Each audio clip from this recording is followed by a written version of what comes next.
welcome to our session on joy. And so what we're going to do is we're going to break down in this session, hey, what's the mind doing when joy is present? And, what is the mind not doing essentially when joy isn't present? And the reason it's so important to understand this is a lot of times what people think is they go, you know what, if I'm feeling joy, it's because certain things are going well in my life. It's because life is the way it's supposed to be. It's because everything is okay.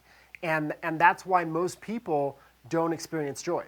Matter of fact, if you were to do a poll, which we've done, we've actually given surveys out to close to 1,000 people, and like, what do they experience? What do they feel? What's kind of the main theme in their life? I've been working with people now over 2 decades, and it's very odd, but joy is actually an exception in most people's life. It's not the norm, meaning the majority of what people experience day in and day out are things like anxiety and stress and worry and panic and overwhelm and fear, and we can go on with these sort of fear-based, uncomfortable, painful emotions that most people sort of live day in and day out with, and are desperately trying to find a way beyond those emotions and into a better experience of life.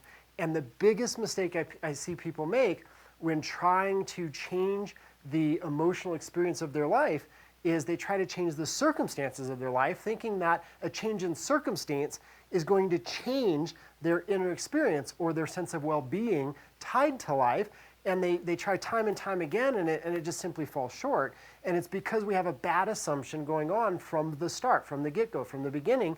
And that assumption is, hey, if I'm not joyful, it means there's something wrong with my life.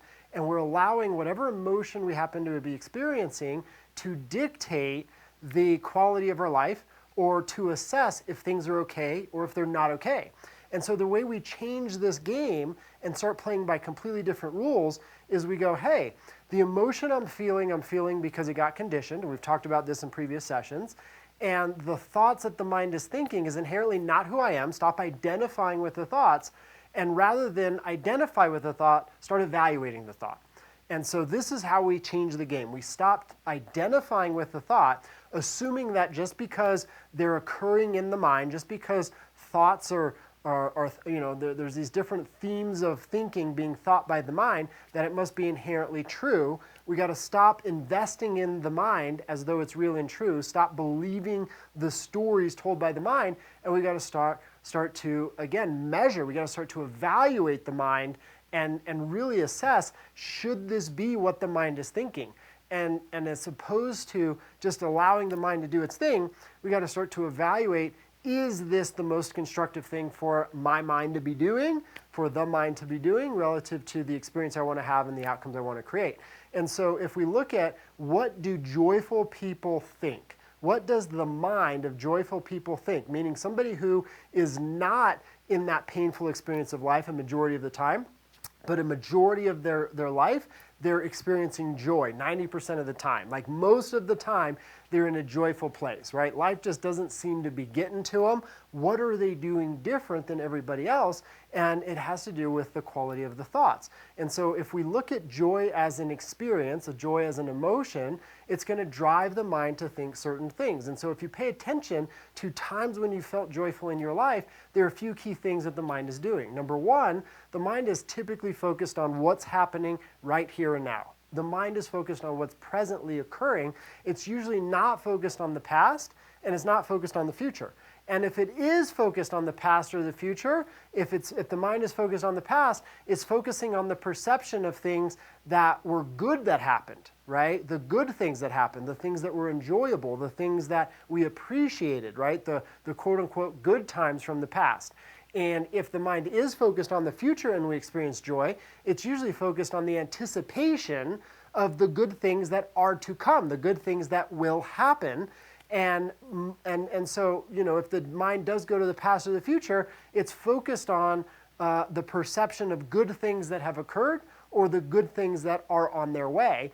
But mostly the mind is focused on what's going on right here in the moment of their life, present time. And as they focus on the things that are going on in their life, it's again focused on the perception of the good things that are happening, the things that they perceive are going well. And it's usually not big, huge gestures like I won $1 million or I lost a bazillion pounds or something like this. It's like, oh, when I'm focused on the present moment, it's like, man, I'm happy I'm alive. Or I'm lucky to have these people in my life that love and care about me. Or they get sort of excited about the small things, right? It's like, oh my gosh, I get to go to work today and make a contribution. I get to, be with my kids later on this evening. I get to go ski today. I get to enjoy nature. Wow, look at this beautiful view outside of my house. You know what? I've got the health that I need to kind of get through my day.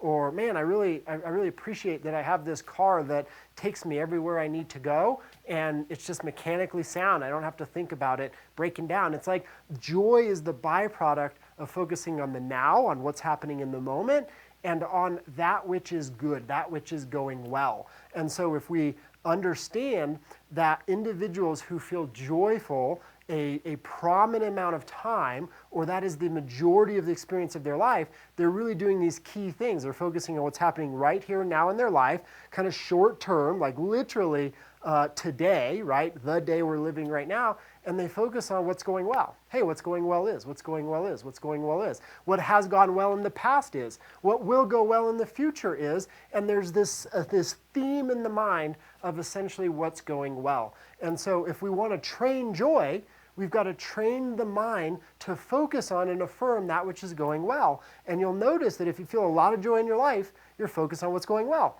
If you don't experience any joy in your life, then the mind is not focused on what's going well. And so we've got to teach the mind, we've got to train the mind to start focusing on what's going well. And so today, why don't you start right now, and even though it may seem like there's nothing going well, start to affirm the things that are going well, the things that you appreciate, and I bet what will start to surface for you is a bit more access to joy.